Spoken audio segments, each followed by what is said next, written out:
Pourquoi certains millionnaires n'ont-ils pas l'air riches du tout? En fait, ils peuvent même paraître fauchés. Plutôt que d'arborer des costumes de marque, des robes de luxe, ou des voitures de luxe, ils se fondent souvent dans la masse, ou se distinguent même par leur apparence modeste. Alors, si ces personnes disposent d'une richesse aussi importante, où va leur argent? Si vous imaginez les millionnaires comme des dépensiers qui ne réfléchissent pas à deux fois avant d'acheter, vous serez surpris par la façon dont ils gèrent réellement leur argent, et par les pourcentages qu'ils consacrent aux différentes catégories. Les habitudes de dépenses des millionnaires sont une source d'inspiration pour le commun des mortels. Bonjour à tous, et bienvenue sur le Titan Cuirassé, une chaîne où vous pouvez apprendre sur l'investissement, les finances personnelles, la gestion de l'argent, la psychologie, et sur beaucoup d'autres sujets d'éducation financière, parce que les écoles ne vont pas le faire à votre place. Si l'un de ces sujets vous intéresse, ou si vous voulez apprendre à mieux gérer votre argent, et à jouir d'une plus grande liberté financière, n'hésitez pas à vous abonner, à me laisser un like, et à activer la cloche des notifications pour être averti chaque fois que je publierai une nouvelle vidéo. Sans plus tarder, plongeons dans le vif du sujet. Thomas Corley, auteur du livre Rich Habits, a mené une étude approfondie sur les millionnaires pendant 5 ans. Il a analysé les carrières, les traits de personnalité, et les habitudes de consommation de plus de 200 millionnaires. Chaque participant disposait de liquidités nettes d'au moins 3,2 millions de dollars, ce qui inclut l'argent liquide, les dépôts bancaires, et les investissements pouvant être rapidement convertis en argent liquide, comme les actions. En outre, leur revenu annuel brut était supérieur ou égal à 160 000 dollars. Grâce à ces recherches, Corley a identifié 4 types distincts de millionnaires. 1. Le grimpeur de la grande entreprise.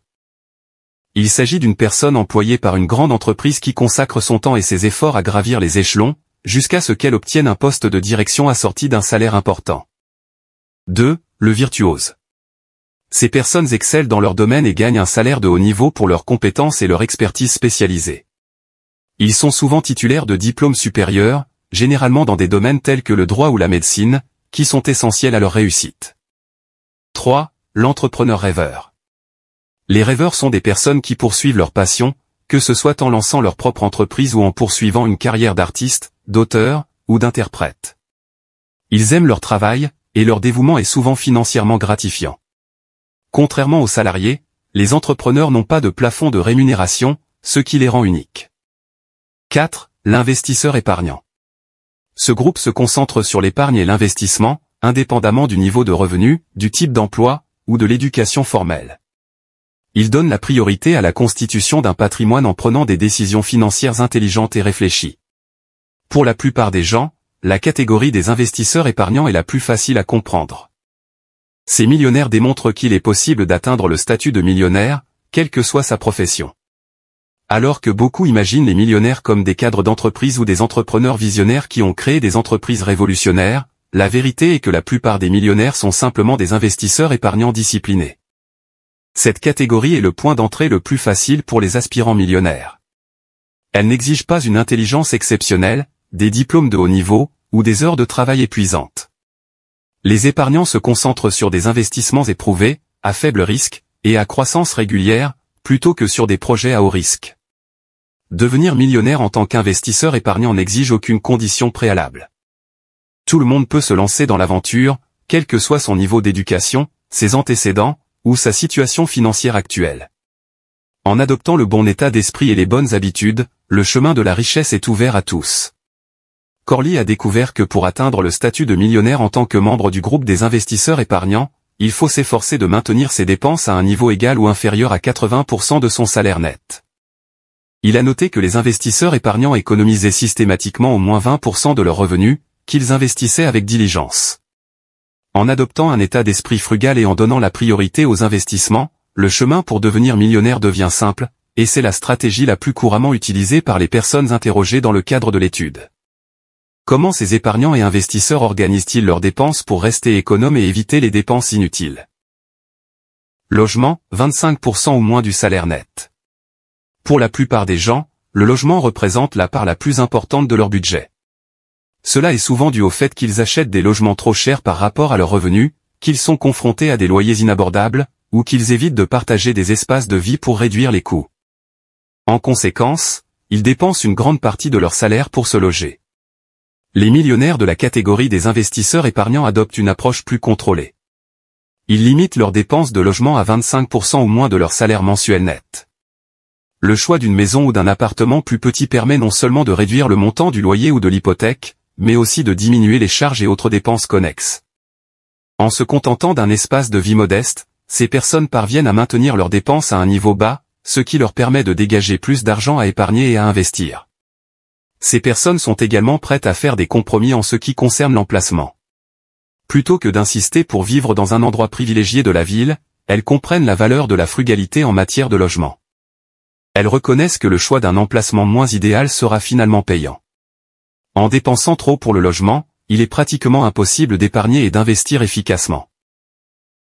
L'alimentation, les produits de première nécessité, etc., 15% ou moins du salaire net. Cette catégorie comprend l'épicerie, les soins personnels, et d'autres petites nécessités domestiques. Il s'agit pour la plupart de dépenses inévitables, mais qui sont maîtrisées par ce groupe. Voiture, 5% ou moins du salaire net. Cela peut vous surprendre, car le transport est généralement la deuxième dépense la plus importante pour la plupart des familles, juste après le logement. Les millionnaires de la catégorie des investisseurs épargnants limitent les frais de transport à moins de 5% de leur salaire net. Ces frais comprennent le paiement de la voiture, l'assurance, le carburant, les péages, l'immatriculation, les réparations, et l'entretien. Si certains millionnaires possèdent parfois des voitures coûteuses, ils n'y consacrent pas une part importante de leurs revenus. Vêtements, 5% ou moins du salaire net. En matière de mode, les millionnaires n'achètent pas de marques de créateurs haut de gamme, ni de bijoux extravagants. Au contraire, la plupart d'entre eux optent pour des marques de vêtements génériques. Si certaines personnes très fortunées peuvent s'offrir une garde-robe de luxe, la majorité des millionnaires s'en tiennent à des vêtements pratiques de tous les jours. Vacances, 5% ou moins du salaire net. Les familles de la classe moyenne dépensent souvent une petite fortune pour leurs vacances annuelles, qu'il s'agisse d'un séjour à Disney pendant les vacances scolaires, ou d'une croisière sous les tropiques. Pour le ménage moyen, il s'agit de dépenses importantes. Les millionnaires de la catégorie des investisseurs épargnants, quant à eux, limitent leurs dépenses de vacances à moins de 5% de leur salaire net. Ils ne renoncent pas aux voyages et aux loisirs, mais choisissent des voyages modestes qui laissent de la place dans leur budget pour des voyages futurs et d'autres priorités. Quelle est la comparaison avec la famille type qui dépense 5 000, 10 000, voire 15 000 $ pour des vacances en famille? Divertissement, 10% ou moins du salaire net. Cette catégorie comprend les bars, les restaurants, les plats à emporter, les films, la musique, les livres, et les abonnements à des services de streaming. Bien que ces dépenses contribuent à un mode de vie équilibré, le bonheur qu'elles procurent est éphémère, et laisse rarement une impression durable. Alors, comment une personne disposant d'un revenu modeste peut-elle épargner 20% ou plus pour assurer son avenir? Par exemple, si vous gagnez 50 000 $ par an, épargner 20% de votre salaire net équivaudrait à environ 750 $ par mois. En adoptant des stratégies visant à réduire les dépenses à budget élevé, et en augmentant progressivement vos revenus, cet objectif devient tout à fait réalisable. Ces millionnaires sont attentifs aux deux dépenses qui dominent généralement le budget de la plupart des ménages. Ils savent qu'en dépensant trop dans ces domaines, il est pratiquement impossible d'épargner de façon régulière. En ce qui concerne le logement, ils restent économes. Ils ne louent ou n'achètent que l'espace dont ils ont réellement besoin, et sont prêts à faire des compromis sur l'emplacement. Ils font également preuve de prudence en matière de transport, évitant les dépenses inutiles pour des véhicules trop coûteux. La maîtrise de ses principaux coûts domestiques est la pierre angulaire de la réussite d'un investisseur épargnant. Quelle que soit la classification des millionnaires, ils partagent des traits communs dans leur façon de gérer leur argent. Ils sont attentifs à leurs dépenses, évitent le gaspillage, privilégient la qualité, et reconnaissent qu'être frugal n'est pas toujours synonyme d'être bon marché. Ce qui est encourageant, c'est que tout le monde peut adopter ces habitudes de consommation. Regardez comment les investisseurs épargnants répartissent leurs revenus et dépenses judicieusement, afin de pouvoir suivre leurs traces. Voilà pour la vidéo d'aujourd'hui. J'espère que vous l'avez appréciée et qu'elle vous a apporté quelque chose. Si c'est le cas, n'hésitez pas à vous abonner, à me laisser un like, et à activer la cloche des notifications pour être averti chaque fois que je publierai une nouvelle vidéo, car j'en ai beaucoup d'autres de ce genre à venir prochainement, ainsi que des résumés de livres, et d'autres choses amusantes. Merci d'avoir regardé, et passez une bonne journée.